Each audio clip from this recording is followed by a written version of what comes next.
My name is Rex Richards. I'm president of the Valparaiso Chamber of Commerce. And on behalf of the League of Women Voters and the Chamber, I wanted to welcome all of our citizens here tonight. Thank you for coming to a very, very important candidate forum so that you can hear the candidates who are running for office tonight for at-large. We have 4 accomplished, outstanding individuals, and I want to thank the candidates for agreeing to come tonight, and I wanted to thank the candidates for agreeing to put your name in the hat to run for office. Thank you so much.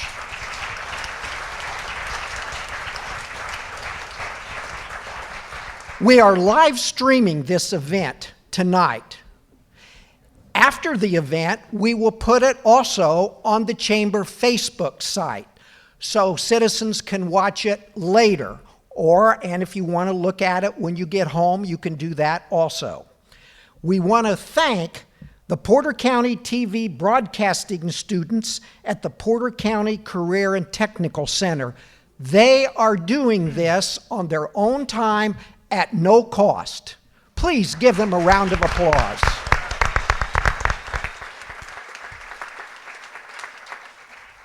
Our moderator tonight is a very special person, Tina Bings. She's an attorney with Ogletree Deacons.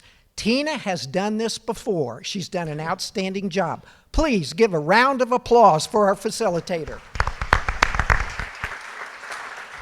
Thank you, and good luck, candidates. Good evening and welcome. It's great to see such a huge turnout for this event, and so important given all the issues in the community. It's good to see such a turnout so people are aware of the issues, understanding the different candidates, what their positions are. You will see volunteers from the League of Women Voters circulating through the area. If you see them and you have a question, raise your hand. They have paper and pencil they can hand you, and then they can collect your question. We are making sure that we don't have duplicate questions, so that way we are able to cover as many topics as possible. So they will be screened more for just duplications. And please make sure the question is something that could be appropriate for all 4 candidates to address. So with that, we are ready to start. We did a drawing earlier to see who would go first, second, third, and fourth with opening statements, and then the candidates will reverse that order on closing statements. Each candidate will have 1 minute for opening, 1 minute for each question, and 1 minute for their closing statements. So please silence your cell phone, and let's hear what these wonderful individuals have to say to us tonight. Candidate number 1, George, why don't you start us off? Thank you. I want to say thank you first to the Porter County League of Women Voters, the Greater Valparaiso Chamber of Commerce for hosting this event at this beautiful venue. It really is truly a privilege and honor to be up here with these fellow candidates, and certainly thanks to all of you that showed up on a rainy Wednesday night here and those tuning in from home. Again, my name is George Douglas. I am currently serving in the 5th District. I'm finishing John Bowker's last 2 years of his term. I'm a lifelong resident of Valparaiso.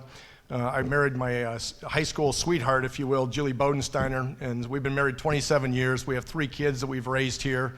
2 have recently graduated from IU, living in Chicago. Hopefully I can bring them back to Valparaiso, and our oldest daughter is a senior at Valparaiso High School. Where I'm currently working at a 3rd-generation business here in Valparaiso, I think it's important to share that I've also worked in the public sector and in the nonprofit sector here in Valparaiso. I'm actively involved in the community, have been throughout my adult life, serving on numerous boards and volunteering for causes that are important to me. I'm an independent thinker and also collaborator. Thank you for your time. All right. Number 2, Todd. Good evening. Thank you to the League of Women Voters and to the Chamber for arranging this forum. I also want to thank my fiancée, Danielle, for being here tonight. It was 9 years ago this evening that we went on our first date. Our family, including our 5 daughters, have enjoyed the advantages of Valparaiso and the Valparaiso school systems. I wish to continue the advantage that they received for our community.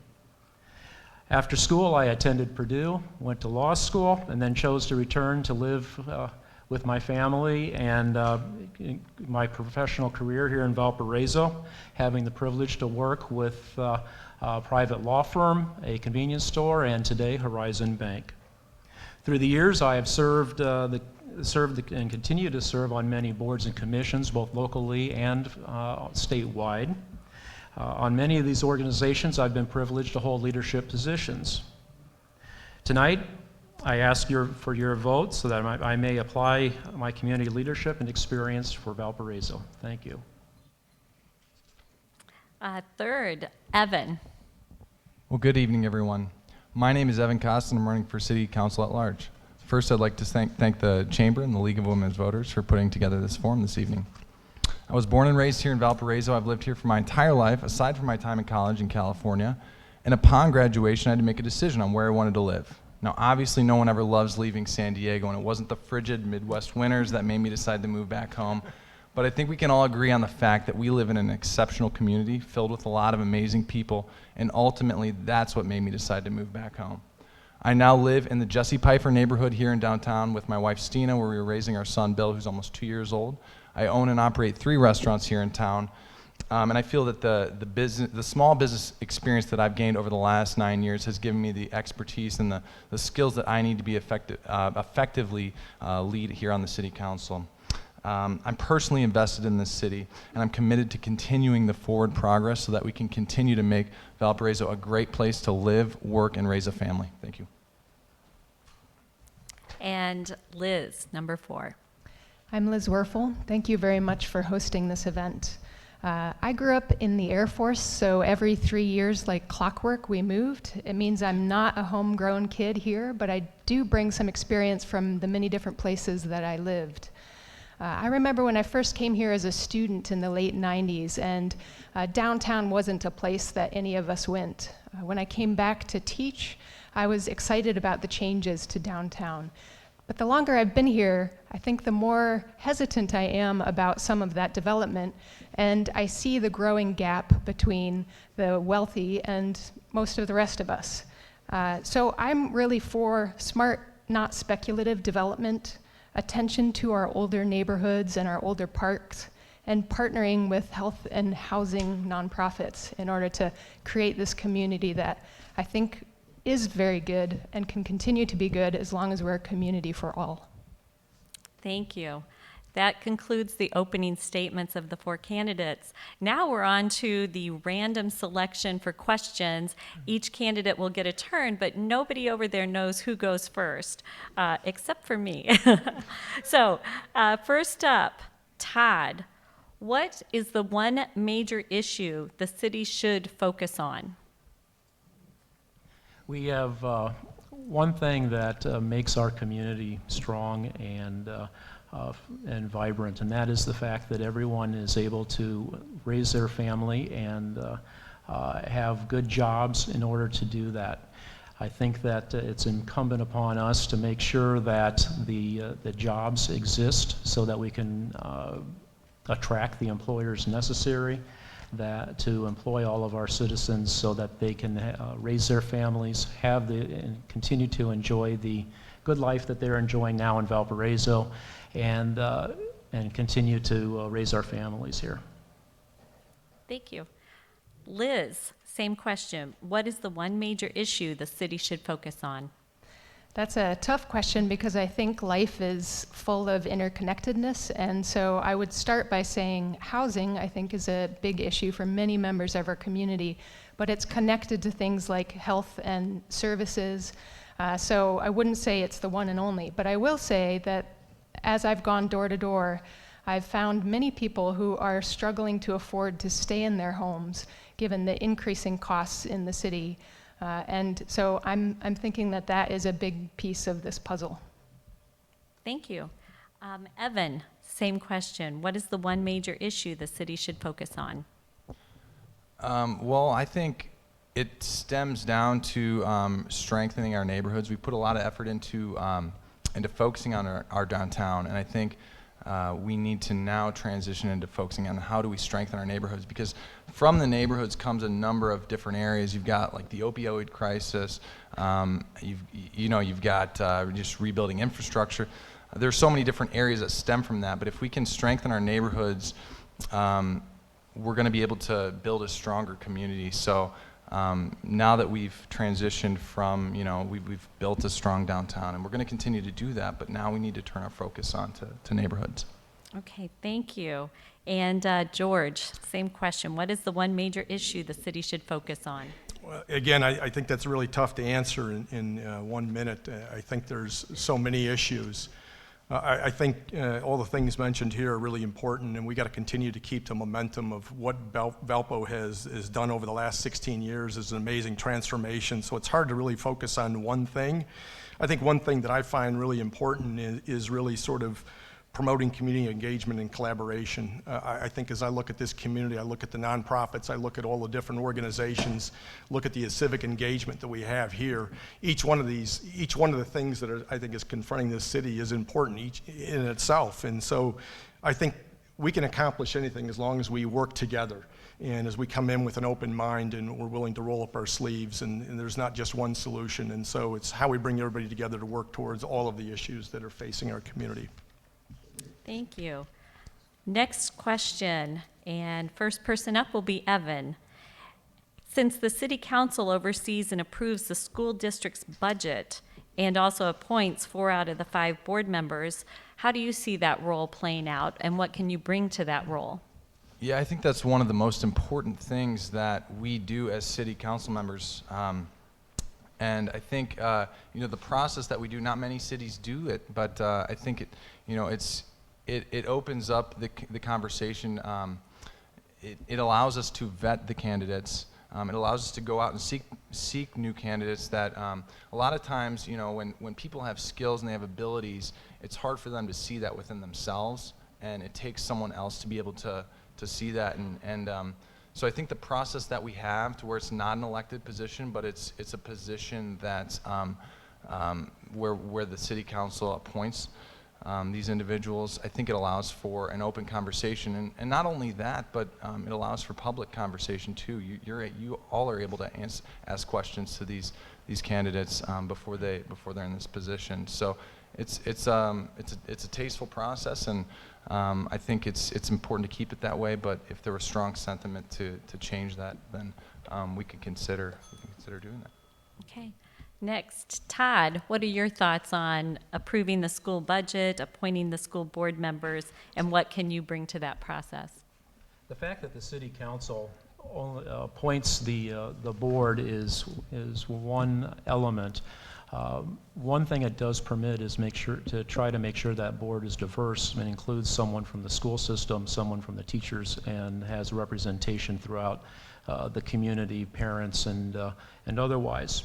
But I really think that it's not an appoint and done type of situation. The city council then must have an oversight and persuasive responsibility with that board. As a member of the Center Township Board, we have one appointment to the to the school, and this year I requested, and we had that appointment come to our Center Township Board meeting and give a report on what's happening with the school system. And we continue to have a dialogue with that board member and also with the administration. And I think it's important that it's not be left alone, but the city council continue to persuade the scope of what they're doing. All right. Thank you. George, the role of the city council with regards to approving the school budget and appointing the school board members, what do you bring to that? I think that's a great question. Having served on the council the last 2 years and seeing it firsthand certainly enlightened and opened my eyes to a few things. It is truly one of the most important things that we do. I think of our schools. I mean, that's one of the reasons why we moved back to Valparaiso to raise our family. I mean, all of us can appreciate the work that the schools do and the importance they have in our community and putting on, even tonight, the taping. And so it's very important. I think what I look for is we've got a good process that's open, it's transparent, and it has public input. What I look for in terms of appointment to the school board is somebody that's going to be open-minded and somebody that really understands their role on the school board and not trying to be the administration and not coming in with an agenda. So independent, open-minded is really important. And I think the other thing is really we've got to be able to recruit candidates that want to serve. It's hard to find candidates that want to serve public office, and we got to continue to look for candidates that want to serve on the school board. These are very important functions in our community, and we can't look past that. So I think that's one of the things that I can do in the city council. Thank you. And Liz, what about your input on the role the city council plays with the school budget and the appointees? So I think our schools are strong, and I think that we do have an appointment process that to some degree works well. I would say if we continue that process, we need to be very rigorous about how we appoint people and make that a transparent process. I will say that the public funds the school, and so in large part, I'm in support of the public also deciding who's on the school board. And that would come from public sentiment. So if there's a strong public desire in this place to move toward an elected school board, I would be in support of that. I think there are strengths and weaknesses to each kind, and I've heard of a new hybrid model that has some appointed members, some elected members, that I'd be curious to see how it's working in other communities. But by and large, at this point, I believe the public ought to decide because the public funds the schools. All right, thank you. Moving on to the next question, and Liz, you are up again. What positive attribute do you bring that distinguishes you from the other candidates? I'm sure we all have great answers to this one. I think one of the things that's interesting and might catch people off guard is that I teach in the art department at Valparaiso University, and it's not every day that you see an artist run for office. But I think I do bring a lot of different kinds of experiences, not only from living in many different communities, but my work, I was a Peace Corps volunteer and worked in an ecology organization. I worked in Chicago in healthcare and transportation. And here I'm very active in collecting oral history stories throughout the region, so I'm listening very deeply to the people in our community. And I think those things will come forward in what I have to offer for City Council. Thank you. George, what positive attribute do you bring that distinguishes you from the other candidates? I think that's a great question, and I think one of the things that I bring is just my experience. You know, again, I've had the unique privilege of really serving 5 years under Mayor Butterfield, working in the planning department and doing economic development, having the privilege of being on the redevelopment commission and now serving on the city council and being involved in a number of different nonprofits and for-profit businesses. And so I think that experience that I bring to the table, I mean, one of the key things I think it taught me is just coming in and seeking first to understand versus be understood. I've been reminded, especially at home, I would say that I've got 2 ears and one mouth for a reason. And so I think it's being able to work with everybody. I think it's finding the common ground. Again, you know, together we can all get these, you know, get the challenges done. And so I think I bring that experience. I think I bring that trust and integrity to the position. Thank you.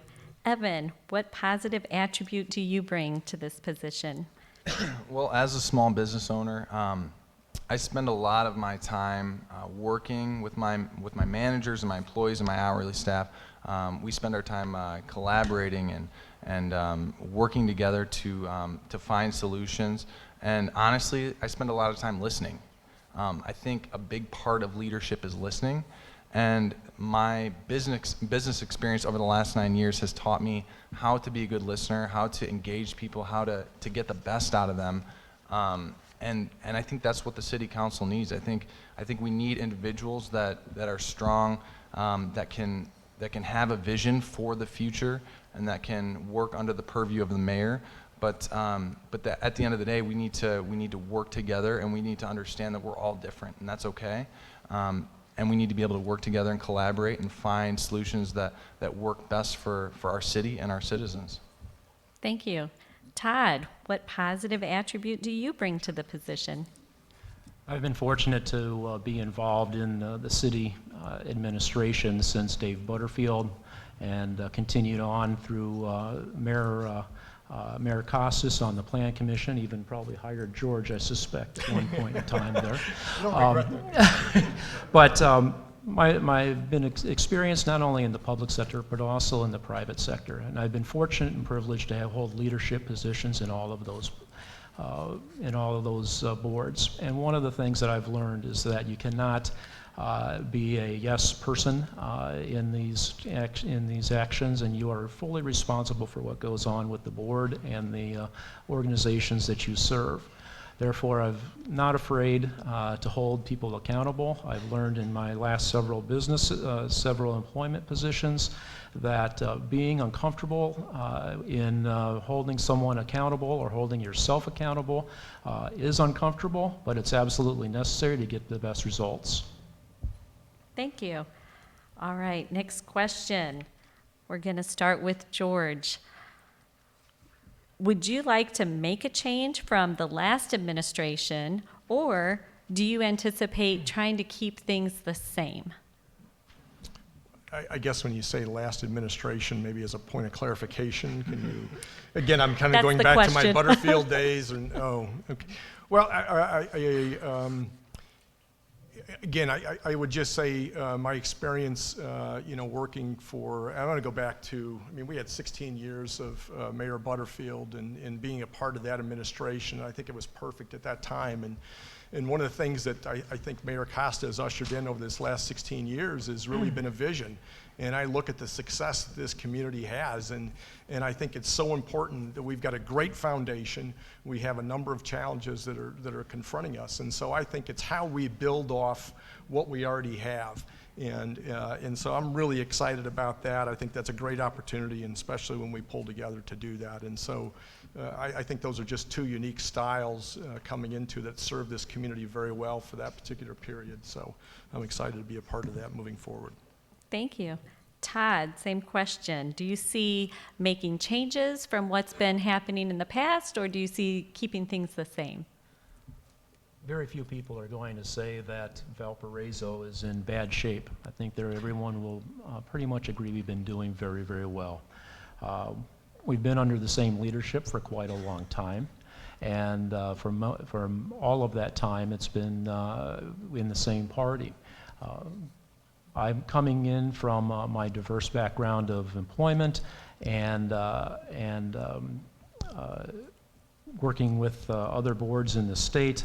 I think I bring a diversity to this city that over the years has served me well to be someone who asks questions and holds people accountable. I think the community is looking to continue on where we are, the great way that we are, but they're looking for some fresh ideas and some fresh outlook. And I'm someone that can bring that with experience and the ability to implement those new ideas and the leadership to do so. Thank you. Evan, do you anticipate keeping things the same or making changes? Well, even if I thought my dad did a terrible job, I'd still say I thought he did a great job. But in all seriousness, I think the strategic plan of, under the purview of the mayor needs to change every 4 to 5 years. But the core values are really what need to stay the same. And that's what's allowed us to be so successful. So, those core values are being boldly proactive, creatively frugal, respectfully compassionate, honestly accountable, and surprisingly responsive. And as things change, what we need to accomplish, we're gonna go through transitions. But I think we need to keep that focus on our core values and in reality, I don't think that things need to change. I think we need to focus on economic development, focus on what we do well, but be informed. Let's do our housing study. Let's get the information that we need to know what we need to accomplish. Thank you. And Liz, same question. Keep things the same, make changes. So I'm glad you asked this question because I think it's one that our residents are asking. And as I've heard from them, a number of them say, well, Valpo's great, and I like the changes that have happened. And I have to say I have too. But I do think we're at a pivotal point, and that this election is one that is about either staying in the same direction, I should say, or thinking of something that's more equitable across the city. So there's a vision of Naperville out there, and I think there's a vision of Valpo that I'm more into. And that vision is one where the folks who live here, the folks who are on fixed income, the folks who are seniors hoping to end their days here, who want to stay here, can afford to stay here. And so that's my vision. Thank you. Next question. Todd, you're up. What is your plan, if any, to diversify city boards, the school board, and fire and police department? There is no doubt, it's been found over and over that diversity is a huge benefit for whatever organization is involved. And we at Horizon also live that, working to find diverse attitudes and diverse viewpoints every single day when bringing in employees. One of the things that has to be done in doing that is searching for employees, searching for board members who are purposely diverse, or the search is purposely diverse, and you're looking in places you usually don't look. I know that when someone looks appointed, we're all, the easy way is to go to the Rolodex of the computer and try to find someone that you already know. But to go out into the community, talk to different other boards, say who is doing really well for you, and trying to get from those boards someone that is of a diverse background. All right, thank you. Liz, same question. What is your plan for diversifying city board, school board, fire, and police? I take this very seriously, and I think it is an issue that we face at the university as well. So we have an increasing number of students who come from diverse backgrounds. I think at this point it's about 30% of our student population. But our faculty, by and large, are very much white, and our upper administration is very white.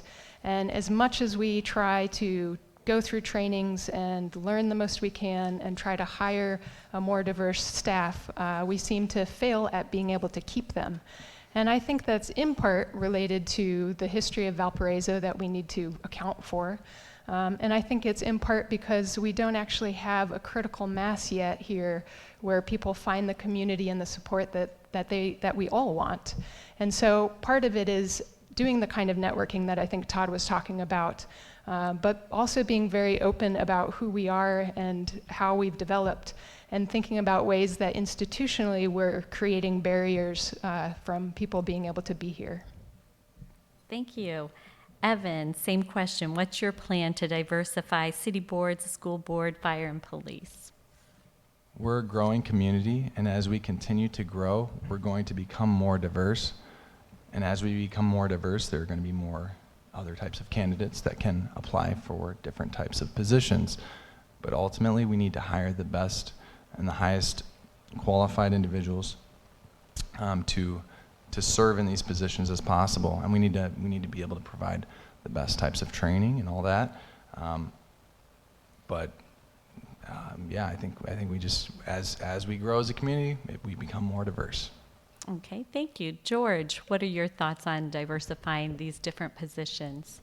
Certainly, Northwest Indiana is becoming much more diverse, and that's a great thing. I think we are a welcoming community. I think of some of the things that have happened, whether it be the HRO, the Human Relations Ordinance, or the Human Relations Council. I think they're doing some great work in how we continue to promote that.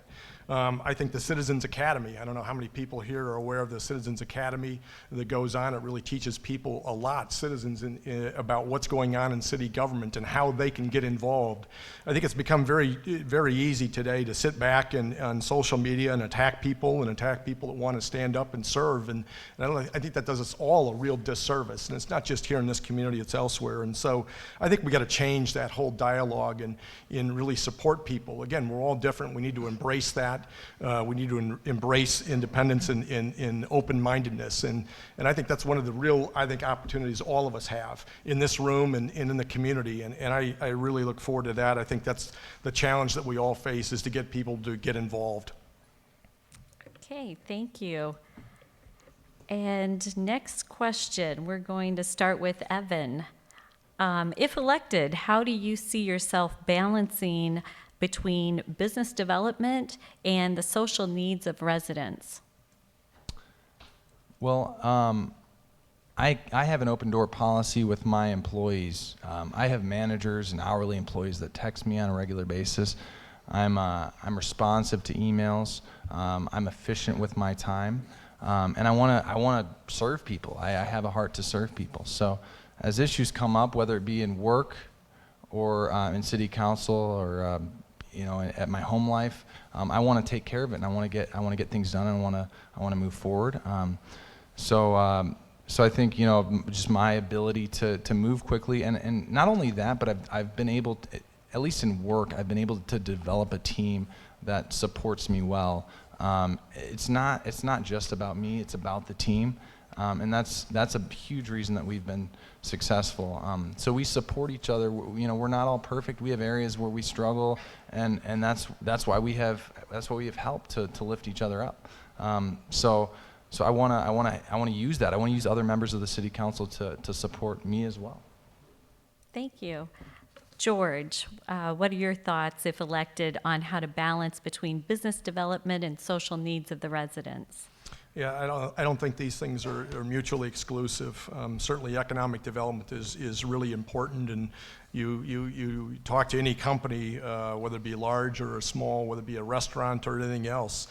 Finding employees and keeping employees in the community is something that again it's in everyone's best interest as a community, and so there's always a balancing act, and I think it's again having that conversation, and I think it's some of the things that again the city, the things that are within our control, and I look back at again whether it be the V-Link in transportation that we provide. I mean the needs of the community in for employees and for employers.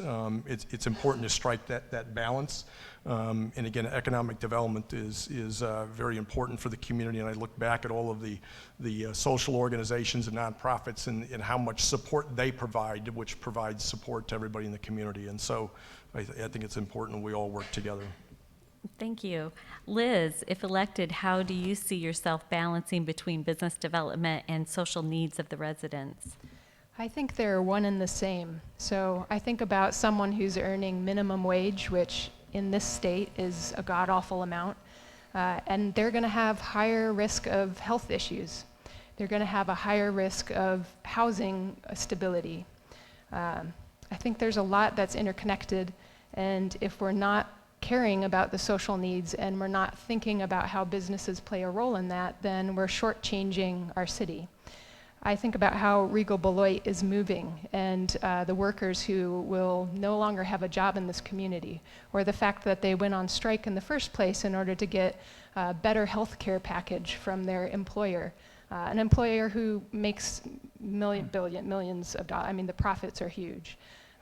So I think if we're not accountable in ways as businesses and employees, then we're going to be hurting our very residents. And so I would hope that a city council would be thoughtful about the kind of businesses it is encouraging to come here, and really focus on small business development that's rooted in our own community. Thank you. And Todd, if elected, how do you see balancing between business development and social needs of the residents?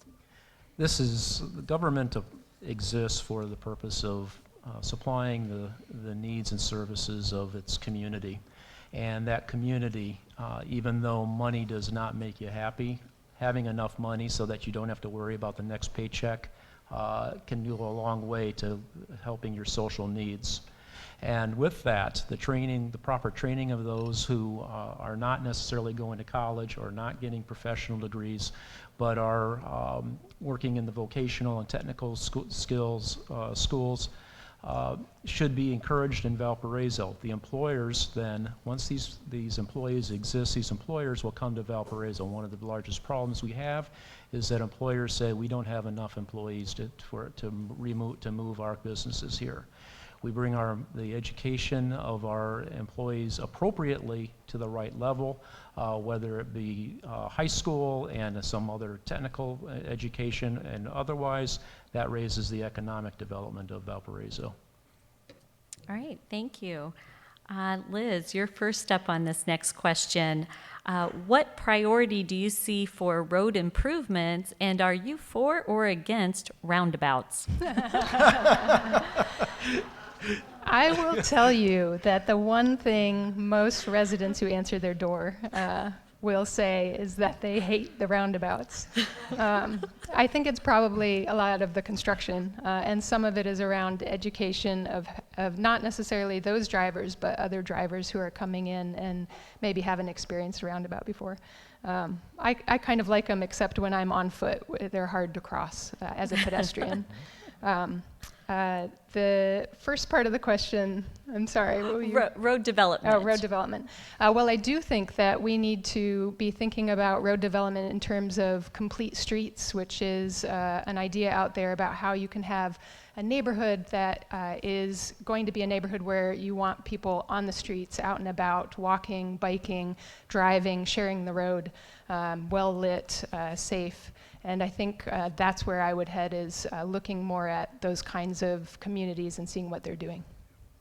Thank you. Evan, what priority do you see for road improvement, and for or against roundabouts? I'm for roundabouts. Let's go roundabouts. I think it's been great to see how much time and effort we've put into rebuilding our roads. Nate McGinley's done a great job over the past year, and it's been, I think it's something crazy, like 15 miles of roads that we've been able to pave. Roundabouts are more efficient. So, I know it's hard for people to get used to them, but, when you do, it does improve the traffic. I always think of the 5 points. I go to work every day and I zip right through there. It's fantastic. So I think we need to, I don't know about how many more roundabouts we're going to do, but, it's been great so far, and let's continue to, make our roads great. Our roads are paved in great shape, and we want to continue that progress, and I think that's something we've been doing real well. Okay, thank you. Todd, what priority do you see for road improvements, and for or against roundabouts? If you want to talk about social needs, for us in this city, in this nation, we need to have decent roads.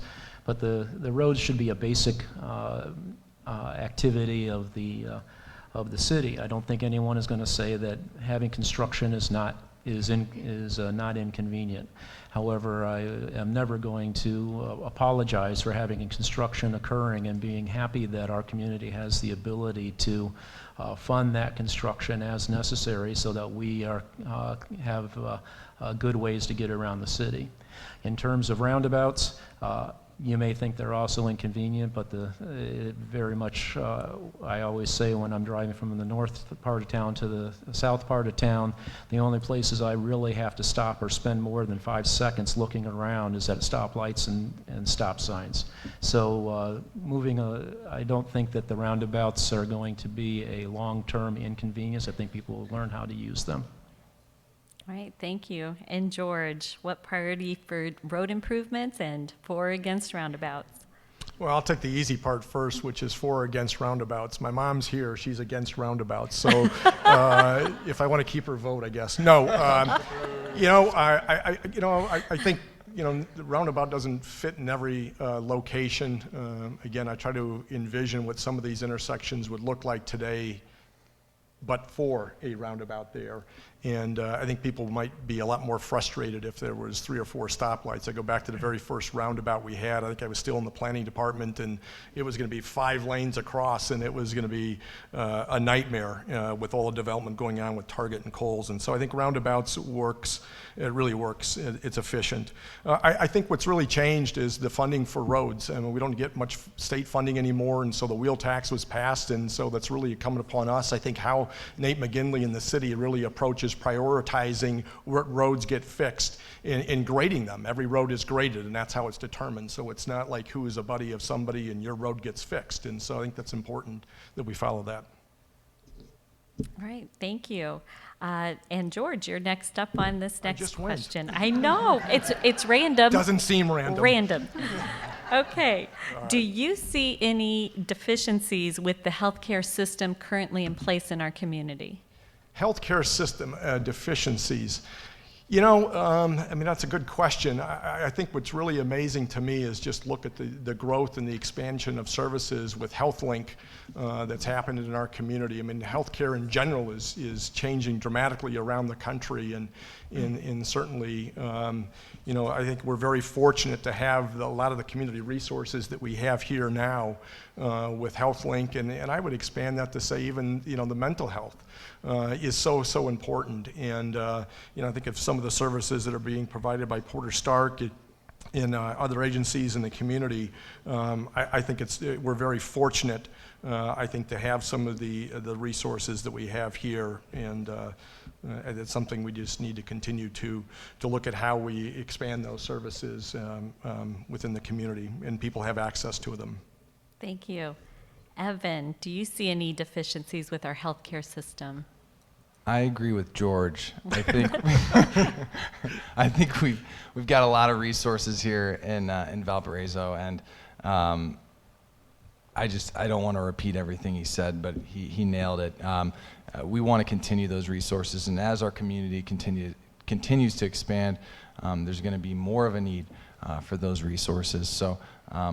So let's continue to grow as a city. Let's continue to offer great services, whether it be health or anything else the city has to provide. Okay, thank you. Liz, do you see any deficiencies with our healthcare system in our community? I do think we have such strong nonprofits in health in this community, and I'm really thankful for that. I do think, though, the increasing cost of healthcare is an issue in this community like it is across the nation, and that's going to need to come at a federal level. So there's not a whole lot, I think, that City Council can do except partner even more strongly with our current nonprofits and in some ways get out of the way of their work whenever we can so that they can do good work. I do think we are going to see an increase in the fallout from the opioid crisis, and that has not yet been addressed. If you're like me, you might be thinking, I don't know anybody. The truth is, we do know. We don't know of them, but they certainly are in our lives. And I think until we confront that on a local scale, things are not going to get better there. And I will say very briefly that I think we will see an increase in need for senior healthcare that's specifically serving our seniors as we have a population that ages. Thank you. And Todd, do you see any deficiencies with our healthcare system? We certainly have deficiencies in the healthcare system, and I am not an expert to know how to fix the healthcare system. I don't have a 22-point plan. But what we can do is something that we've been doing on the Center Township Board with the Center Township trustees to make sure that the people that need that healthcare and are not able to pay for that healthcare know that there are resources available and they're able to get assistance in providing that. Secondly, one of the largest things we hear about when there's healthcare problems for our residents is getting to the healthcare locations. Thank heavens for HealthLink. We need to make sure that all of our citizens can get there. Getting the V-line there, getting the V-line to other places where healthcare can be accessed is an absolute necessity for Valparaiso. All right, thank you. And Todd, you're up again. If elected, what would you like to be able to say you accomplished after 4 years?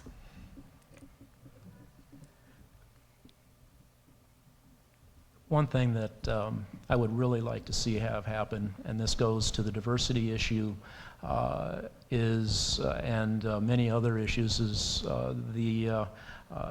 making sure that we get the art corridor put together in the city. It's not the huge issue that everyone thinks about, but by having a real cultural life that is thriving in the city brings in those younger people and brings in a more diverse citizenry. And having those that produce the art, those that market the art, those that come and just look at the art. Who hasn't been changed by in just a little way by going over Chicago and seeing the Bean on a sunny day, and not understand the necessity of culture and art. It's been a big part of my life, and I think that if we were to get that art corridor put together, it would be a huge improvement for Valparaiso and the social needs. Well, thank you. Liz, if elected, what would you like to be able to say you accomplished after 4 years? Well, I love that Todd mentioned the arts, and I think that one of the obstacles to that is the cost of living and the cost of housing. So I see it in my own students. I teach art, so they graduate, and most of them leave the community. I see it in our high schoolers who are graduating and want to create a kind of culture in town, and they have a hard time sticking around. So until we understand the cost of housing and the cost of living, I don't think we're going to be able to create that kind of vibrant art scene here. So I would hope that in addition to supporting that, which I love, that we also see a change in the ability for people to stay in homes in Valparaiso. And I think about, for example, students who are struggling to find an apartment at $600 a month. Or nearly graduating students. And so until we can find a price point that's affordable or jobs that pay more, we're going to lose that ability. Okay, thank you. Evan, same question. If elected, what would you like to be able to say you accomplished after 4 years? I don't really care about like what I'm able to accomplish. I think it's more about what the team is able to accomplish, and I think that's going to be fluid. You know, I think it's going to change every 4 years. That goes back to the strategic plan. What is our next vision for the future? And I think that goes back to economic development. But at the end of the day, the government needs to focus on the core of what we do well, and that's keeping our community safe. Our businesses can't flourish if our community's not safe. Our kids can't learn if our community's not safe. We need to repair infrastructure. And we need to be forward-thinking. We need to improve our parks. We need to get more young people living here. It's constantly changing, but I think as a team, if we're collaborating and working together and being forward-thinking and boldly proactive, then we're going to be able to accomplish a lot. Thank you. And George, if elected, what would you like to be able to say you accomplished after 4 years? Great question. I think everyone's answer is spot on. And so I guess I would focus, again, maybe it's a little bit of my planning background, and just kind of, you know, the city has got an Envision 2030 plan. 2030, it's, you know, so we're getting ready to make this transition to a new administration and a new city council, and I think it's, you know, those kind of comprehensive plans for a community only last for so long. And so I think it's time that we, you know, dust it back off, because a lot of the issues that we're talking about are in a plan, and plans aren't the roadmap that'll get you there in 2030. It's just to sort of get you at least on a road, and it's, you know, it's changing. And so as we begin to change, for me, I think it would be a huge accomplishment if all of us work together to come up with a plan that will guide us for the next, you know, hopefully 10 years or so, and knowing things that will change. And I think the other thing I would just add is that, and I just love this whole notion of the Citizens Academy. It's just keeping citizens engaged and wanting to serve and participate is important. Okay, thank you. Next question, Evan, you're up first. How do you envision carrying out your role as an at-large council person, which is different than somebody who's assigned to a specific district? Good question. I think, I mean, the city's not that big, you know. I think if we're working together as a council and we're collaborating together, and if someone's coming to a district councilman and voicing a problem or concern or an issue, we need to all be involved on that. I don't think that councilman should tackle that alone. Yeah, I think it's, you know, it's not that hard to be engaged. I mean, I manage, you know, I oversee six restaurants, and I've got managers and employees that text me all day long, and we get the job done. At times it's frustrating, and at times you're put through the fire, but we get it done, and we press forward. So to field some phone calls throughout the day. You know, if there's 1 or 2 a week, I mean, to me that's doable, and I'm here to serve. I'm here to just like I am in my job. I'm here to serve my employees. I'm here to serve my citizens. So. All right, thank you. Todd, how do you envision carrying out your role as an at-large council person? Interesting that this it looks at a district versus at-large, because I don't think that whether you're voted in or elected in as a at-large or a district, if you're in a District 2 or 5 or 3, you're there for the city of Valparaiso. Yes, you have a special interest in your district, but you're there for the good of the city of Valparaiso and our community. And I would not look at the position at large any differently than I would if I were in a district position. I would each citizen's input is an opportunity for improvement. With today, the connectivity that we have, there's no reason that there can't be a responsive and accountable way of responding to everyone that has a question. And the availability and openness of our meetings, and making sure that we know that that the notice is out there that they're happening, would be a big part of bringing the entire city in. Okay, thank you. And George, how do you envision carrying out your role as an at-large candidate? Great question, and I agree with Todd. I mean, it really, I guess, as I approach the last 2 years, is just being open and accessible, certainly to the residents. But I think I don't view myself as thinking, okay, well, what district are you in? I sort of think of everybody in Valpo has got an interest in being on the council. You need to represent everybody. And so I'm really excited actually to be at large, though I'm sometimes questioning that when you're out knocking on doors and canvassing. All of a sudden the city seems really big to me.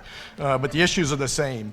I think one of the things that I think we're very fortunate to have, and recently the city, hired and put a position in, and that's for a community engagement director. And Maggie Clifton has done an awesome job. And so it's knowing that I don't always have the answers when a citizen comes. It's knowing how to plug them in and breaking through some of the bureaucracy of how to just get certain things done. Well, here's Nate McGinley. And so I think it's really just knowing your role as a city council and knowing how to access the city, and so that's how I envision it. Thank you. And Liz, how do you envision carrying out your role as an at-large council person?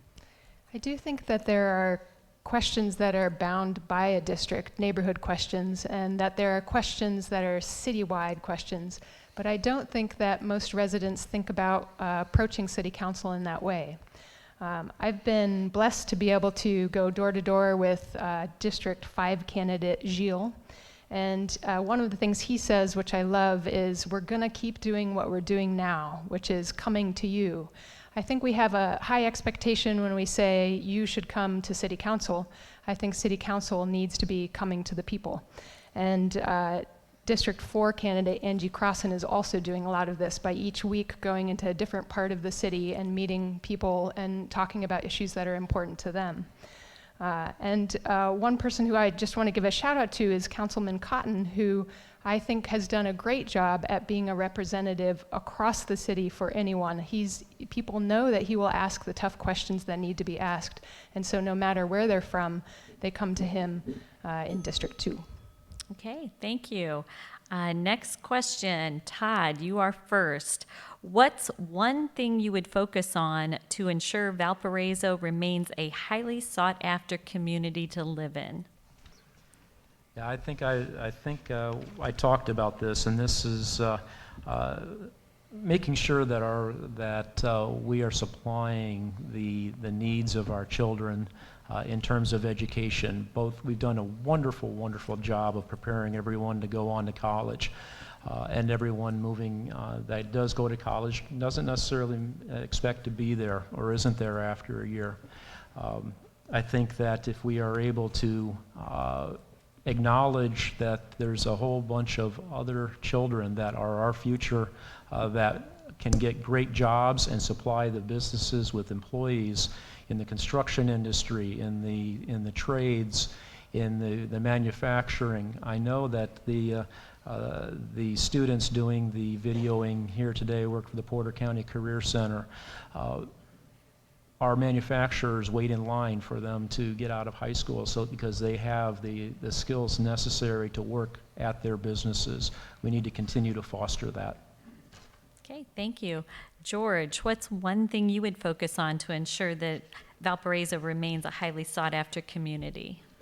Gosh, again, one thing, it's just so hard because there's so many things. You know, I kind of look back at, again, I would say, you know, from an economic development standpoint, and it may be sort of an obscure thing, but I just look at what drives so much in our community. And you know, Valpo has been blessed to have a lot of family-owned businesses over the years, and certainly that has changed as businesses grow. But if you think about our not-for-profits in the community, you think about our schools and what's sort of one thing that really drives a lot of the things that happen in our park department, and it really is having good companies that are invested in this community, that care deeply about this community, whether it be family-owned or another company coming into town. And I think we have to embrace them. I think we have to get them into the fold of the community because that drives a lot of other things in our community. And so I think that's just really important to do. Thank you. Liz, what is one thing you would focus on to ensure Valparaiso remains a highly sought-after community? I do think if Illinois keeps going the way it is, we're fine. But I do think there's a mentality out there that if we build it, they will come, and that gets us into trouble. It's gotten us into trouble already. And I think if we try to stick with that mentality of luring big businesses here, we're going to strike out on that too. We might get them for a few years, and then they might leave town. And we've probably given them plenty of tax abatements in the meantime. So I think one of the things that we need to do is actually focus our effort on small businesses, homegrown efforts, folks who are graduating from tech schools, high schools, colleges, who want to stay here, folks who are in their 30s moving back here because they're having kids and they want their parents to be part of their lives. So small business incubators where we're really putting our effort into the things that are already happening and the potential of this community, I think, is great. Okay, thank you. And Evan, what is one focus you would have to ensure Valparaiso remains a highly sought-after community? Well, I don't think there's, as George said, there's not one thing. But as a new father, I think, you know, I've now seen the value. I've gained a new perspective on our parks and how important our parks are. So I think, you know, John Seibert's been doing a great job with the Parks Department, and I think we need to focus on implementing his Parks Master Plan that he's worked on, and that needs to be a priority. Aside from that, again, we need to focus on the core of what government does well, and I don't want to go over that again. And then aside from that, we need to focus on getting high-paying jobs into this community, because these are the people that are coming in and spending money on my burgers, and they're buying smoothies, and we need people like this in our community, and the vibrancy, the culture that we have in the downtown area, because we have these exciting shops and restaurants. That adds to the flair of what we have in this great community. So there's not one thing. There's a number of things. Okay, thank you. And next question, George, you're up first. What is your perspective of the city's financial health, and what focus would you have on the city's budget? Great question. I think that's probably one of the best kept secrets for those that really haven't looked into it. We've been very fortunate to have a clerk treasurer that's been part of the city for 37 years, unopposed every election. She has done an awesome job. You think about what's happened in this community, and we have very little debt. And the debt that we have that's a part of our property taxes is so small that I think Moody's recently came out with a bond rating. We were at AA minus, if you will. It's not a battery. That's a bond rating, and we've gone to AA.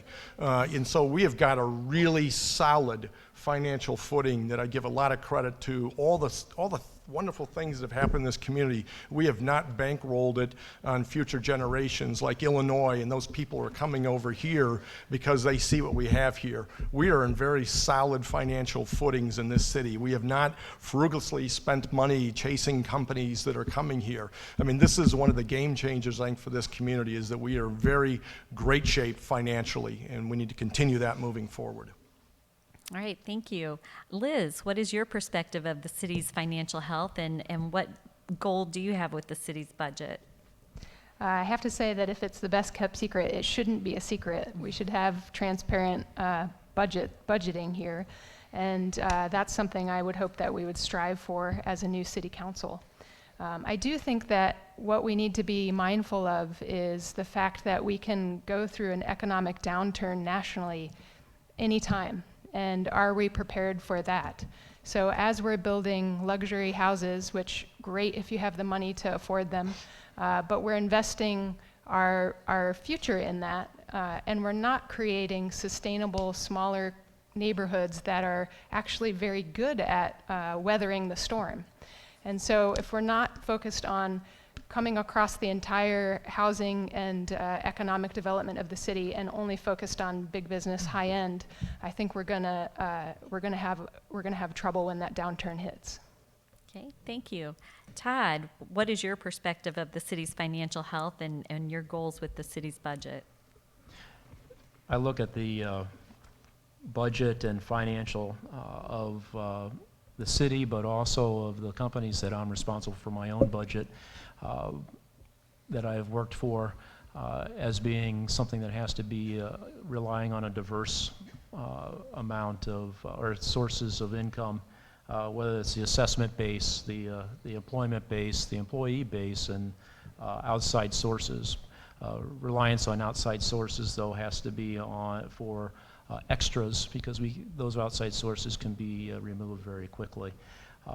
I think when we're looking at the financial health of the city, we have a relatively limited amount of money. We need to prioritize for the things that I've talked about this evening that raise the quality of life for the city residents, helps those people continue to be gainfully employed so that they can enjoy the social and family aspects of Valparaiso that I've enjoyed for my last 40 years.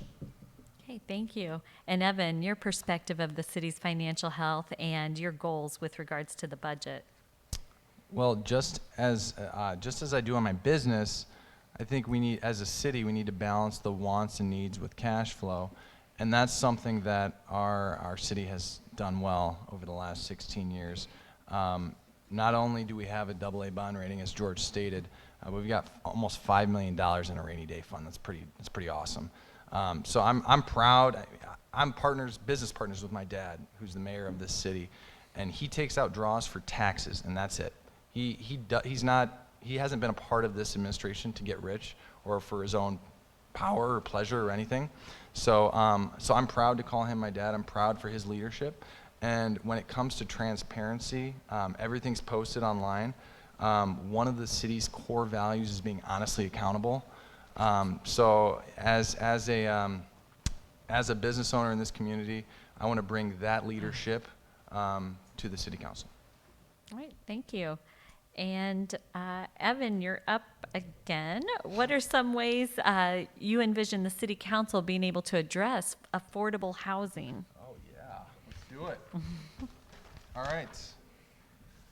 So I've got some thoughts on this. So I own a restaurant down in Carmel, and I don't think that they have much affordable housing in that area. So I recognize the need for all types of housing in every community.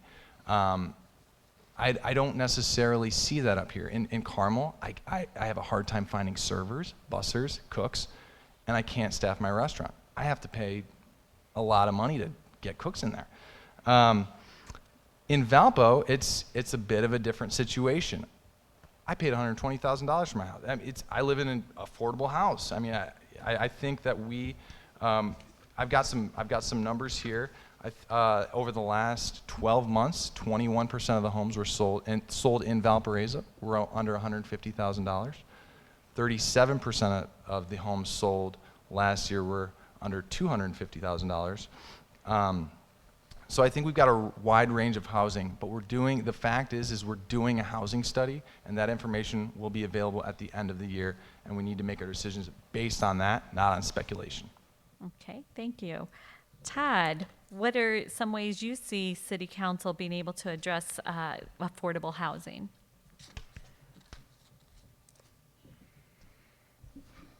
We need to make it the city available and attainable in terms of zoning. The housing must be diverse. You need to have the single-family housing, but you also need to have multifamily, the duplex, and that type of housing also. That housing also qualifies for what I like to call attainable housing. Those houses that the owner or the residents can get to. I didn't get out of school and immediately move into a house. It was several years before I was able to afford a house.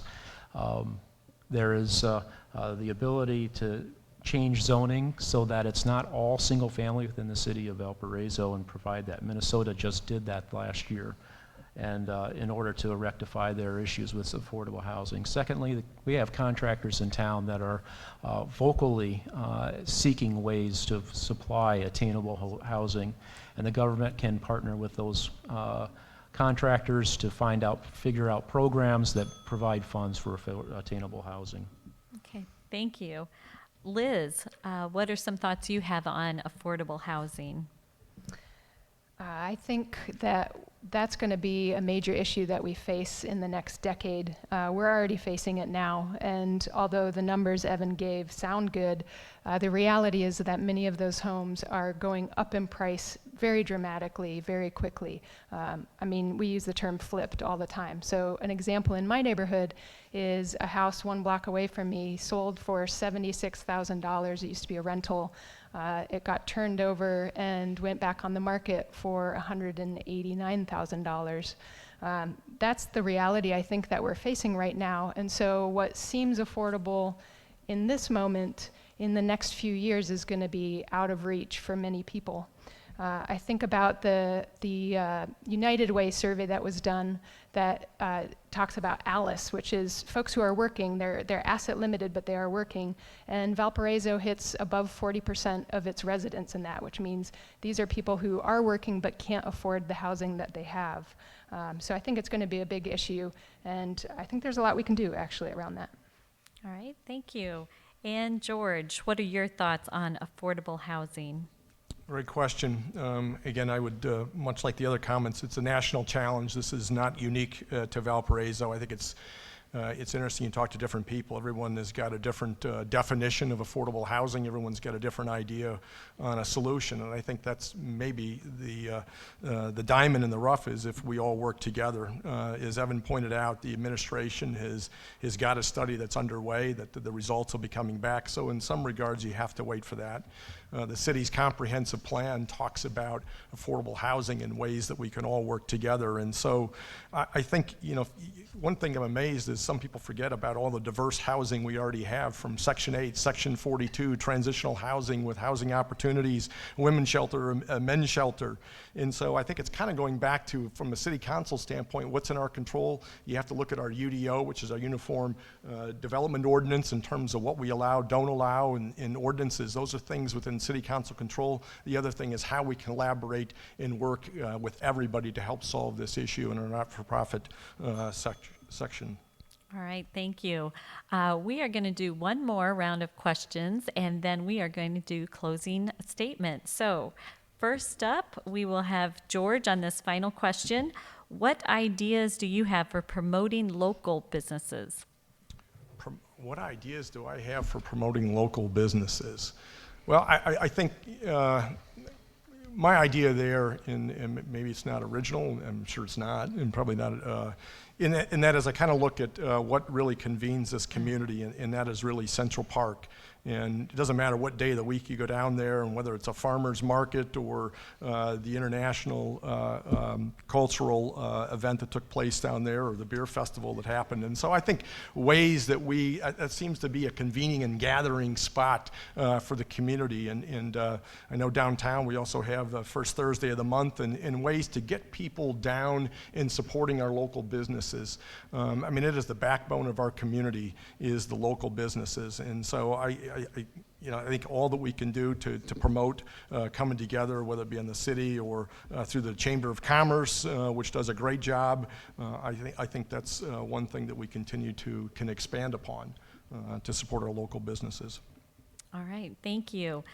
Todd, what ideas do you have for promoting local business?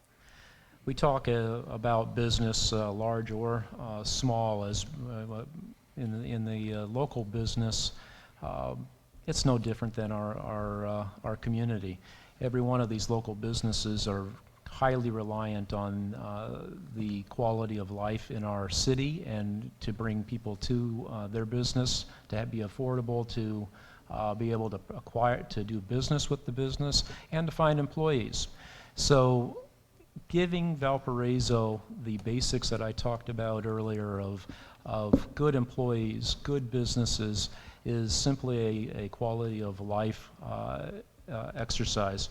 And with that, economic development, social, what we called it earlier, the social needs of our community. We all go to work in the morning or in the evening, and come home, and we come home to families. Many of us, others, when we're done with when we're in there in the community, we are operating our business as a part of that community. Thank you. And Evan, ideas for promoting local businesses? Well, as a city councilman, I don't think this is necessarily one of my priorities, but as a business owner, I see a lot of value, in the chamber and the work the chamber's done, and being a part of the chamber with all three of the restaurants I have here in town. That's made a huge impact for our business, and they do a ton of work. They've got events going on every week, so I think, I think the work that they're doing is great, and that kind of goes back to strengthening neighborhoods, because so much of my business success has been on word of mouth, because we live in such a small community where we've got neighbors and friends that talk to each other. So I think, as a business is doing what they need to do to stay successful, and the community is engaged and being in each other's lives, then businesses that are doing the right things will continue to flourish. Thank you. Liz, what are your ideas for promoting local business? I do think it comes under City Council in many ways. So I think, for example, of the way in which City Council already supports businesses across the city, and they do that oftentimes through tax abatements and TIFs. So what I would say is share that wealth across a broader spectrum of businesses, smaller local businesses, where we can really create an incubator. So we have some money. A rainy day fund is awesome, and I wouldn't want to get rid of a rainy day fund. But if we use some of that interest and use some of that money to actually invest in people who want to stay in the community, I think we can see great outcomes. I see this, Valpo Next is doing this in a very small way. So Valpo Next is giving $500 grants to seed ideas in the community. If Valpo Next can give $500 grants, I'm sure our city can invest a little bit more in our own people. All right, thank you. Before we do closing arguments, or closing statements, just to build the suspense. Sorry about that. I am an attorney. I apologize. Obviously. Sorry. A couple of commercials for everybody to be aware of. Next week, the mayoral forum will be here at the same location, same Wednesday night event. Doors open at 6:30. It will start at 7 o'clock. So if you would like to be back here next week to hear from our two mayoral candidates, we would love to have you back. In addition, just so you're aware, the last day to register to vote is Monday, October 7th at noon. That will be when it closes. Early voting dates are Tuesday, October 8th, and it going until Monday, November 4th. So make sure you are registered to vote. Make sure you are taking advantage of those opportunities to vote, especially if you're not going to be around on the actual election day. So with that said, let's get started on the closing statements, not arguments. And we are going to start with Liz. I want to thank you all for coming, and although I didn't get to see you raise your hand and ask your questions, I assume that the questions did get up front and many of them were answered. I think one of my favorite parts of this campaign is actually going door to door and talking with residents. Sometimes, I mean, I'm breaking all of the rules in terms of effective campaigning because you're supposed to really stay only 30 seconds or 2 minutes max, but I'm often there for 15 or 20 minutes listening to the concerns of the people who live nearby in our community.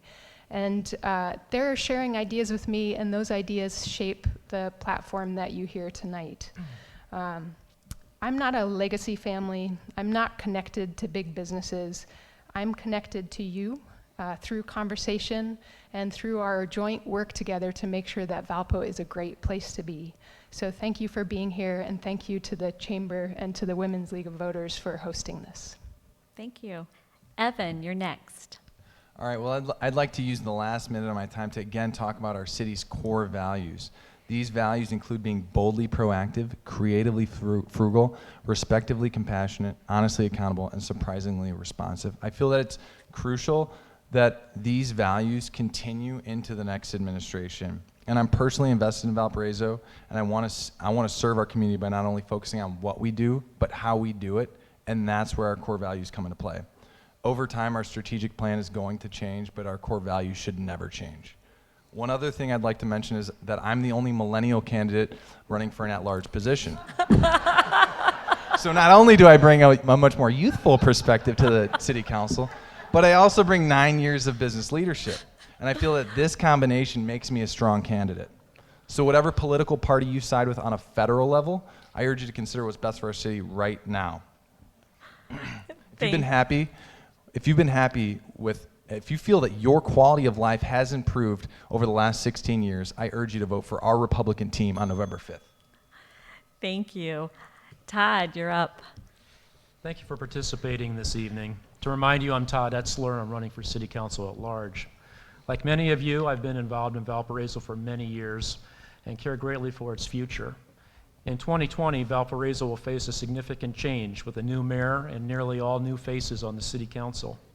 Although new, those that we call on to guide the city should not be single-issue focused, but they should be open to new ideas and be willing to challenge those ideas. And just as importantly, they should have experience to implement those ideas and leadership and a history of proven results. For the education of our children, to their careers, to the environment we all live in, we face changes, but opportunities. With vision and experience, we can move Valpo forward. With leadership, we can get things done. Thank you for your vote on November. Thank you. George.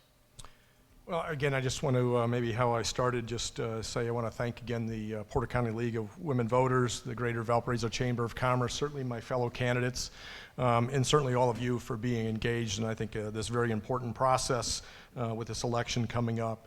I think as you can all tell, we all care very deeply about Valparaiso, and we have some different ideas about the direction it's going to go, but I mean, change is coming. After 16 years, there is going to be a whole new city council, a whole new clerk treasurer, and a whole new administration coming in. And I think those are opportunities. And I think what I bring, what I contribute to that change, I think is what I would say my point of difference. And it's really just three things. It's trust, experience, and leadership. I think trust because of the values, the independence, and the willingness to collaborate that I bring. I think that matters. I think experience because of my experience working in the public sector, the nonprofit, and the for-profit sector. I think that matters. And lastly, leadership, because of my leadership in the community, serving on boards, serving in leadership positions. I think I bring that to the city council. I think I bring that to the new administration. So thank you for this opportunity to be here. I appreciate it. Thank you. And please join me in thanking these candidates for coming here tonight.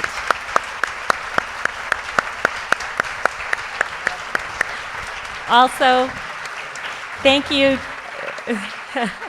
Thank you to the League of Women Voters. Thank you for the Valparaiso Chamber of Commerce for putting this together, hosting this, for asking me to participate. I always enjoy it.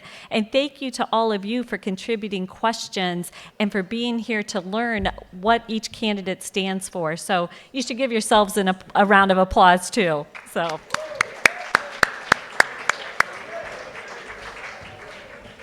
Could I have the questions? We need to count them for me. You what? Can I have the questions? We need to count them for me. Oh, okay. I kind of